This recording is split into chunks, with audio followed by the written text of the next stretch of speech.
As a single mom who's always on a budget, I am always looking to do DIY things myself, do any repairs I can, or make my life as easy as possible. So today I am sharing 20 of my favorite tips and tricks that will help save you time and money. Let's go.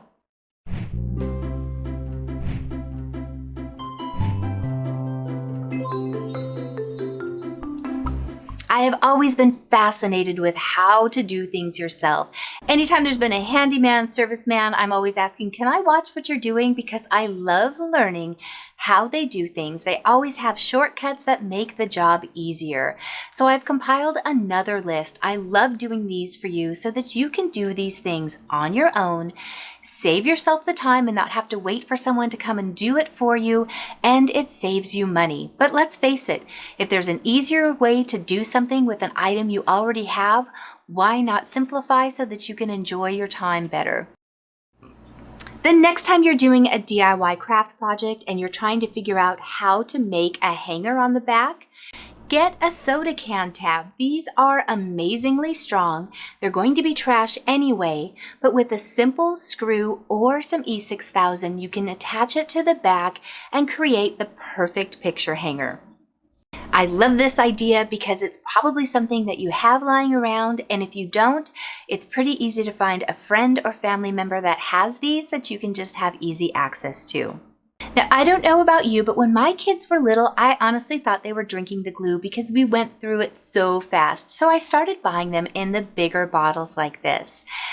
How about pouring the glue instead of into just a smaller bottle, a soap dispenser?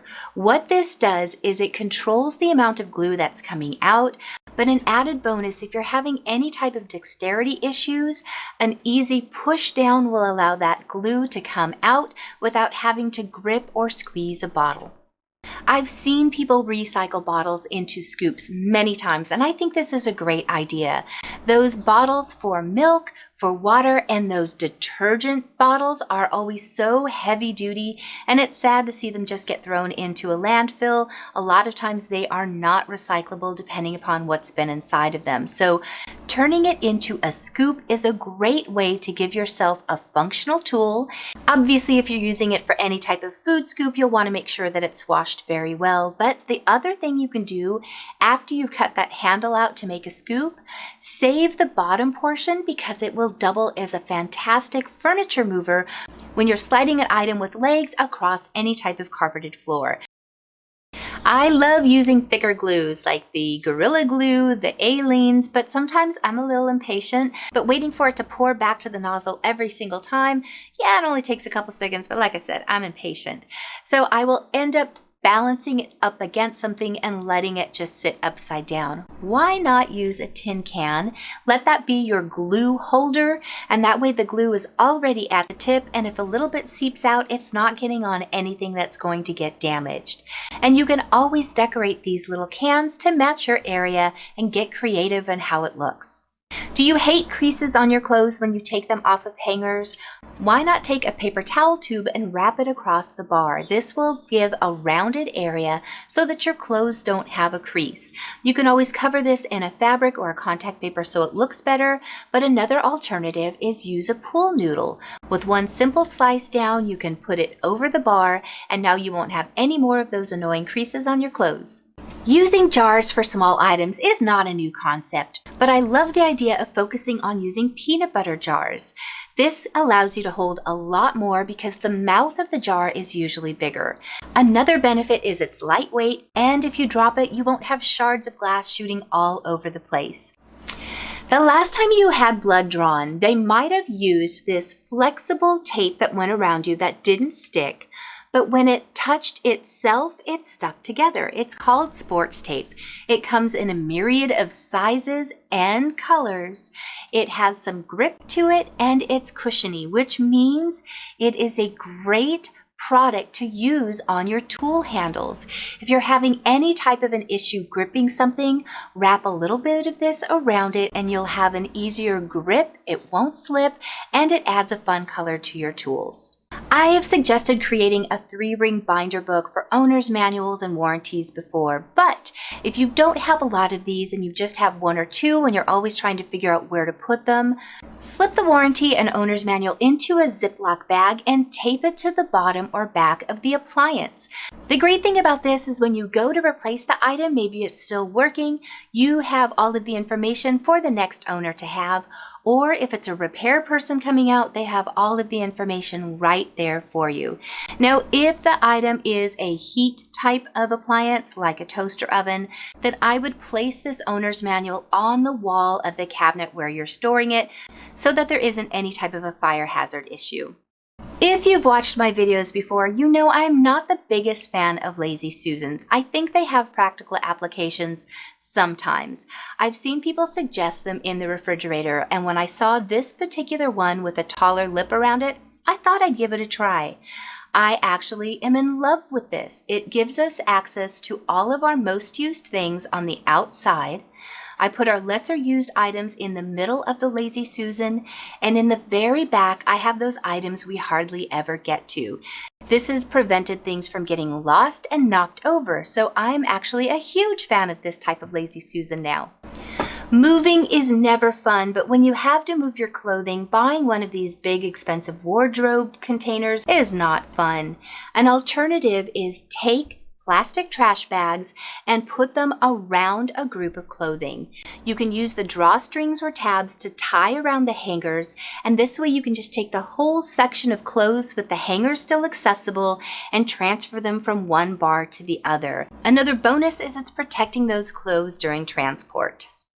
Now, when you get them back on a hanger, go a further step for my next tip. Turn your hangers around. What this does is it allows you to see what clothes you're using through the year. So each time you wear an outfit, correct the hanger the right way, and that way at the end of the year you can see which clothes you have not worn and perhaps consider giving them a new home. Keyholes on items that you're hanging are always difficult. Trying to measure them and keeping them level is kind of a pain.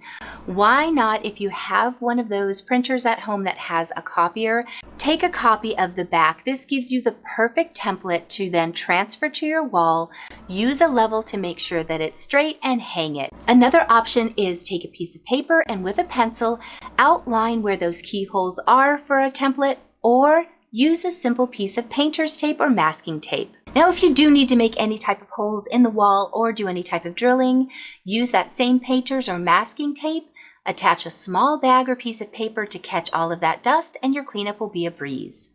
I love just surfing on Amazon to see what creative ideas they're coming up with for everyday solutions that we may or may not need. Sometimes I see something and think, oh, that's so cool, and then I realize I don't need that. One of these was a laundry catcher. If you've ever lost an article of clothing between, behind, or around your washer and dryer, then this might seem like an appealing item. However, I started looking at it and thinking there's got to be less expensive options. One of them is just get a pool noodle. If you need to double it up with some tape, it's a super easy thing to do, but you can also use pipe insulation from your local hardware store, and you could either cover or paint this so that it blends into your room. This next tip, I'm going to ask you for help. I have not tried this, so I would love to know in the comments below if you have used this trick and if it works. But using a hairdryer or a heat gun to let a sticker release, I've seen this many times and I would love to know if it actually works. I've always used WD-40. There's something about the chemical in that that makes the sticker almost pop off. I've also used Goo Gone and Goo Be Gone to get stickers off really easily. This is another one I haven't tried, and I'd be interested to hear what you think. If you have a new combination lock and you're having a hard time remembering the combination, pick a number and either add or subtract it. Then you could just write the combination right on the lock and no one will know what the real number is. The trick with this is you'll just have to remember what that magic number was to add or subtract. I guess this would work if you have a work or gym combination lock that you need to just keep and then take off, and that way you don't always have to remember the combination, but eventually you would memorize it. But it's an interesting idea.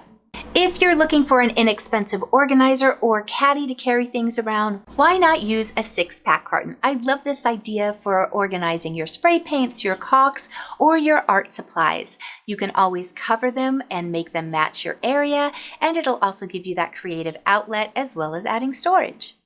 If you've been watching me for a while, you know I love making things out of foam core. But one of the issues I struggle with is my large square slides so easily, which is nice when you're moving it for a slight adjustment, but really bad when you're cutting it, it moves out of the way. By using those little rubber bumper guards that you can use to make drawers and doors more quiet, and also on the backs of pictures to keep them from sliding around, place a couple of those on your square and you won't have things sliding on your surfaces when you're cutting them anymore.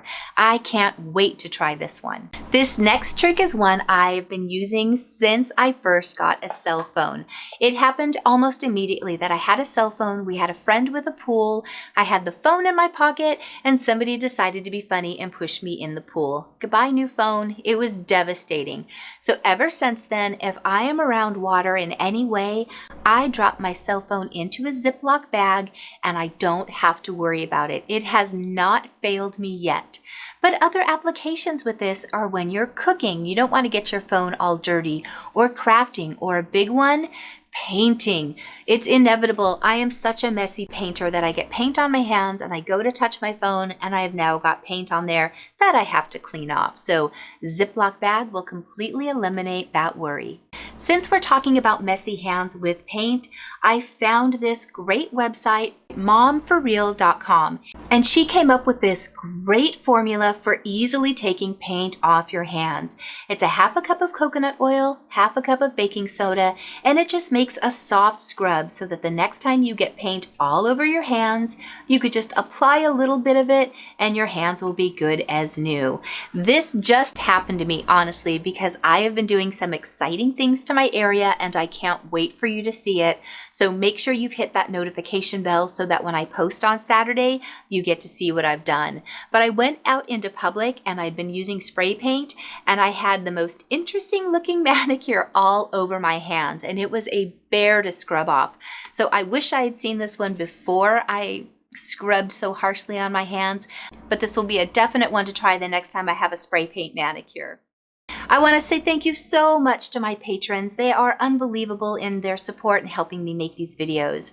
If you would like to see your name added to this list, go into the description below and check out my Patreon link. Thank you so much for watching today. I will see you guys in just a few days. Bye!